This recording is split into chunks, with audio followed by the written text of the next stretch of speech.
All right, today we are diving into something that is a huge, kind of hidden drain on a lot of tech companies, the constant need to build internal tools. We're going to break down ToolJet, which is this really cool open source platform that's trying to solve that exact problem. So if you're an engineering manager or developer, this question probably hits pretty close to home, right? You hire these brilliant people to solve incredibly complex problems, but where do they end up spending their time? Weeks building admin panels and dashboards, what developers call CRUD apps. Basically just simple tools to create, read, update, and delete data. It's a universal pain point for sure. And this image just perfectly captures the whole promise of this new wave of development platforms.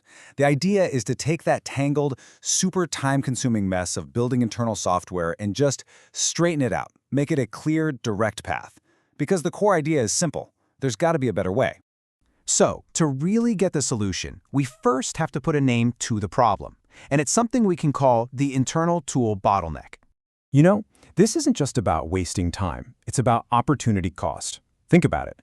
Every single week that's spent building, say, a customer support dashboard is a week your team is not spending on your main money-making product. It's this slow, constant drain on your most valuable resource, your engineering talent.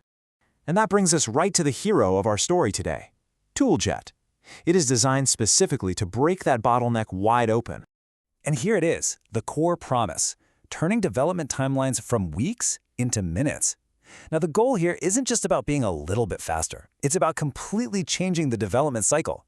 That dashboard that might take a senior engineer a whole week to build from scratch, a junior dev could probably get 80% of it done in just an afternoon with ToolJet. That lets the team focus on the important stuff, the business logic, not all the plumbing. And this slide right here lays out just how simple the whole workflow is. It's basically 3 steps. First, you connect to your data, your databases, your APIs, whatever. Second, you use this visual drag-and-drop editor to build the front end, the user interface. And third, you deploy it securely. It's a radically streamlined process, all designed to get rid of friction at every single step. So, what's actually under the hood here? Let's get into the nitty-gritty and compare what you get for free in the Community Edition versus what's in the paid Enterprise version. But first, just take a look at this number. Over 37,000 stars on GitHub. In the open source world, that is a massive, massive vote of confidence from developers all over the world. It tells you right away that this project has some serious momentum and credibility. Okay, so this slide really breaks down the split between the 2 versions. On one side, you've got the Community Edition. It's powerful, it's collaborative, and you can run it on your own servers.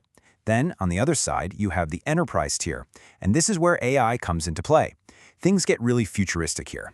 We're talking about generating entire apps just from a text description, getting AI to help you write database queries, and even using AI to help you debug your code.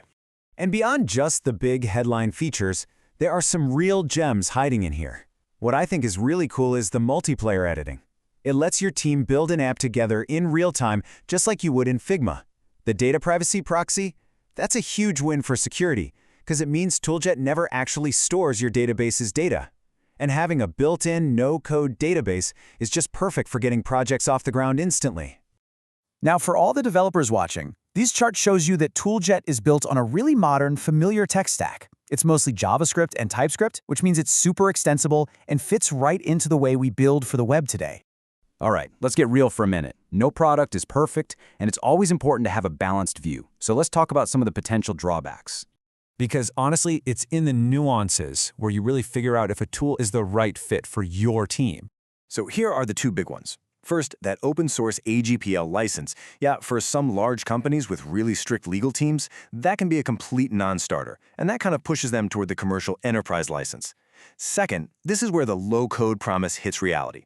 While simple stuff is incredibly fast, when you need to write some advanced custom logic in JavaScript or Python, well, that learning curve can get steeper than you might expect. This also gives us a super clear picture of where the platform is probably headed. The community is asking for more advanced features like multi-branch git sync, more integrations with tools like Zero, and more ways to customize the look and feel. And that's actually a great sign. It shows you have a healthy, engaged user base that's actively pushing the product to be better. So how does ToolJet really stack up against the other big names in this space? Let's take a look at the competition. This table pretty much lays it all out. When you put it up against major players like Retool and AppSmith, ToolJet's key advantages really shine. Its true open-source nature gives you complete freedom and control. The ability to self-host is a massive plus for any company with strict data or security rules. And, like we mentioned, that built-in database is another unique advantage for getting things built fast. So, after looking at the features, the limitations, and the competition, we get to the most important question of all. Should you use it? Think of this slide as your decision guide. You should definitely choose ToolJet if you really value the open source model, if you need the flexibility of self-hosting for security, and if you want to avoid being locked into one vendor. On the flip side, you might want to look at alternatives if your company has a strict ban on that AGPL license and you don't have the budget for the enterprise version, or if your main priority is just having the absolute biggest library of pre-built integrations right out of the box. And that leaves us with a pretty fascinating question for the future. With platforms like ToolJet AI starting to generate whole applications from just a simple text prompt, that line between who's a user and who's a developer is getting really blurry. It makes you wonder, in a world where AI can build the apps, what's the ultimate value of building the platform that builds the apps? Definitely something to think about.